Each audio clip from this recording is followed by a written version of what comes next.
Halo guys, kita ketemu lagi di BG Mepo setelah pasca kekalahan Indonesia versus Australia ya di AFC Asian Cup. Kita kembali lagi dengan video terbaru dari channel ini.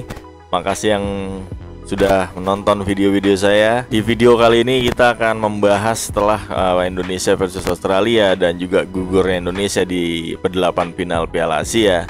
Bagaimana situasi kondisi timnas saat ini dan juga nasib Sintayong dan juga komposisi skuad yang ada sekarang, apakah bisa berkiprah di AFC U23 di bulan April nanti dan juga bulan Maret nanti, siapa-siapa aja pemain keturunan yang bakalan bergabung dan resmi menjadi WNI.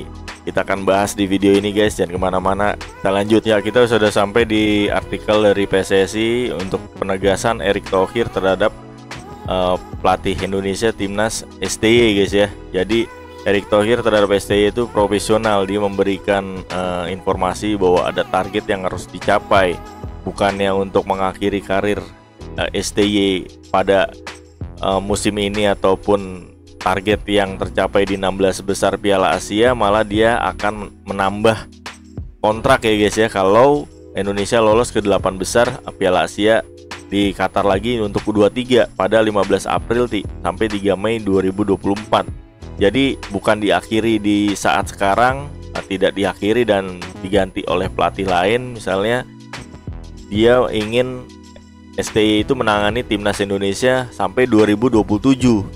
Kita lihat di sini perpanjangan untuk 2027, tapi dengan syarat lolos 8 besar. Jadi itu dulu syaratnya. Tapi kita nggak tahu kalau misalnya nggak lolos 8 besar apakah tidak diperpanjang. Ya nanti kita lihat itu akhirnya seperti apa. Karena kesepakatan Ketua Umum PSSI Erick Thohir dan STY itu kontraknya habis hingga Juni. Jadi harus ada timnas senior yang lolos ke 16 besar dan timnas U23 lolos ke 8 besar. Jadi seperti itu. Jadi ada kesepakatan profesional dan juga Ketua Umum PSSI tidak bisa istilahnya mengakhiri karirnya STY pada saat, bukannya tidak bisa, sebenarnya bisa, tapi karena menghormati atau profesional terhadap kontrak sampai Juni, jadi mau nggak mau timnas akan ditangani oleh STY sampai bulan Juni dengan target 8 besar Piala Asia. Kalau itu lolos akan diperpanjang sampai 2027 dan otomatis gitu. Jadi kita nggak usah khawatir STY akan berakhir karirnya setelah Piala Asia ini, dan dia malah akan diperpanjang sampai 2027 tapi harus lolos ke 8 besar. Ya kita doakan aja Indonesia U23 bisa berkiprah banyak di U23 Piala Asia nanti dengan komposisi pemain-pemain yang udah ada sekarang, sebenarnya udah dibangun oleh STY. Oke, itu satu berita, kita akan lanjutkan. Ya, di informasi selanjutnya ini di fifa.co.id ya guys ya. Jadi Sintayong itu bukan dengan atau dia berharap dia full di Indonesia atau dia nggak ada tawaran lain guys. Ini kita hati-hati juga bagi pencinta timnas dan pencinta STY ini. STY ini udah ada penawaran untuk melatih tim-tim lain karena memang gaya dia yang dipakai dan juga prestasi di Indonesia walaupun belum mengangkat piala, tapi dari peringkat Indonesia dengan 170-an sampai sekarang di 140, itu sangat mencengangkan kalau bisa dibilang. Dan juga fondasi yang dibangun dari usia muda itu sangat-sangat visi yang sangat bagus buat pelatih sekaliber STY dan juga mungkin negara-negara lain yang masih terpuruk untuk berminat untuk memakai jasa Sintayong ya, dalam artian Sintayong mengkonfirmasi bahwa ada tawaran ya tersebut datang dari tim asal negara Asia Tenggara. Dia pun menyambut, katanya memang tidak ingin lagi memperkuat tim Asia Tenggara. Jadi dia nggak mau memperkuat negara di Asia Tenggara yang saat ini melatih Indonesia, dan dia ingin mungkin kiprahnya agak meningkat ya guys ya setelah sebelumnya di Asia dan juga Korea dan juga Indonesia. Jadi dia ingin berkiprah meningkat kalau misalnya dia pun lepas dari Indonesia.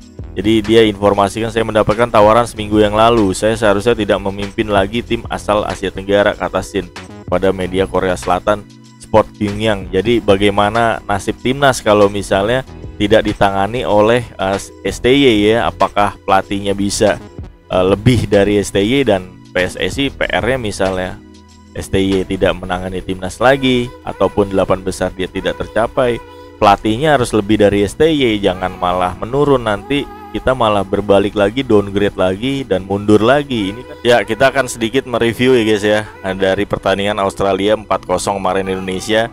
Pemain-pemain mana aja yang wajib dipertahankan ya untuk pra Piala Dunia dan juga AFC Asian Cup U23 Qatar nanti, yang pasti umurnya di bawah 23 tahun. Dan ini adalah fondasi ya guys ya. Jadi kemarin kalau kalian nonton itu Australia versus Indonesia, Indonesia bermain ball position yang sangat lumayan rapi ya, dalam artian masih ada salah passing sih sebenarnya, tapi ada terbentuk permainan dan sirkulasi build up itu dari belakang ke depan itu ada gitu, dan pemain berani megang bola, tidak banyak lepas bola. Memang Australia pressingnya nggak terlalu seketat Jepang kalau saya lihat, sehingga Indonesia agak sedikit leluasa untuk bermain dan juga mengalirkan bola dari kaki ke kaki. Formasi yang Sintayong bangun itu adalah 3-4-3 ya, dengan kalau pas ini formasi defaultnya pada saat menyerang 3-4-3, tapi pada saat bertahan Sen Petinama dia mundur ke sini. Asnawi juga dia mundur, jadi 5, dan Ferdinand mundur, Sayuri mundur ya guys ya. Jadi 5-4-1 di sini kita lihat ya. 5-4-1 di sini 4 ya, sini 1, di sini 5. Jadi 5-4-1 formasinya untuk Indonesia pada saat bertahan. Ya kan? Nah, untuk formasi ini adalah pakemnya Sintayong sepertinya, tapi kita nggak tahu nanti di Piala Asia U23 adapakah ada penambahan pemain. Ya, yang pasti Jai Idjes masih berumur 23 tahun ya. Posisi dia di sini. Posisi dia di sini ya guys ya. Kalau Jordi Amat tidak bisa main di U23, Jai Idjes masuk, Elkan masuk, Jai Idjes masuk. Jadi ini udah 2 pemain dengan Justin Hapner. Justin Hapner seperti ini. Ya, ini kan Jenner, Justin Hapner akan masuk ke area ini. Jadi 3 itu udah ada pakem nih sepertinya. Ditambah lagi nanti pemain U23, ada Rizky Ridho juga 23 tahun posisi back. Pratama Arhan, Rizky Ridho ya, Muhammad Riyandi U23 juga, Witan, Egi, Koki ya. Ini adalah pemain-pemain U23, Elkan Bagot ya, Hernando Ari, Jenner, Hapner, Struik, Ferdinand. Nah, sisanya Indonesia harus mencari lagi dengan komposisi yang sepadan, dalam artian tidak jauh-jauh banget kualitasnya guys ya. Jadi di sini udah ada 1 2 3 4 5 6 7 8 9 10 11 12. Jadi komposisinya pemain-pemain ini masih bisa berkiprah, atau 11 atau 12 pemain dari AFC Asian Cup Qatar 2023 yang senior. 11 pemain yang bisa main di Piala Asia U23, dan 11 lagi akan harus dicari oleh Sintayong dengan komposisi yang sepadan, dalam artian kualitasnya cukup gitu. Apakah bisa menambah pemain lain, dan juga Jai Idjes nanti akan masuk ya di sini, sehingga akan ada penambahan Jai Idjes. Kalau Ratmangun, Tom Hey kan senior itu. Jadi kita akan tunggu aja apakah Indonesia dengan skuad yang sekarang akan berkiprah lebih jauh di AFC Asian Cup U23. Kita tunggu aja hasilnya gimana. Ya, mudah-mudahan aja Sintayong selalu bersemangat menangani timnas, walaupun banyak cibiran, banyak hujatan yang tertuju kepada dia, kritikan-kritikan, tapi kritikan yang membangun ya, bukan kritikan yang mencederai sportivitas sepak bola, dalam artian sampai ke pribadi-pribadinya, ataupun bukan yang dikritik gaya mainnya, strateginya, ataupun kebijakannya Sintayong dalam memilih pemain. Hal di luar itu kalau ada tertuju kepada dia, berarti orang itu tidak memberikan rasa sportivitas tinggi dalam bidang sepak bola. Oke, itu aja mungkin. Sintayong kita terus dukung ya, pemain-pemain timnas kita dukung, kita support terus sampai Indonesia mencapai titik yang kita inginkan, dalam artian bisa juara AFF, menangkan Piala AFF, AFC Asian Cup, dan juga lolos masuk ke Piala Dunia, ataupun bisa juara Piala Dunia. Semoga saja, amin. Oke, terima kasih. Itu aja video dari saya hari ini. Semoga kalian mendapatkan informasi yang positif. Sampai jumpa di video-video berikutnya. Tetap sehat, tetap semangat. Salam sepak bola.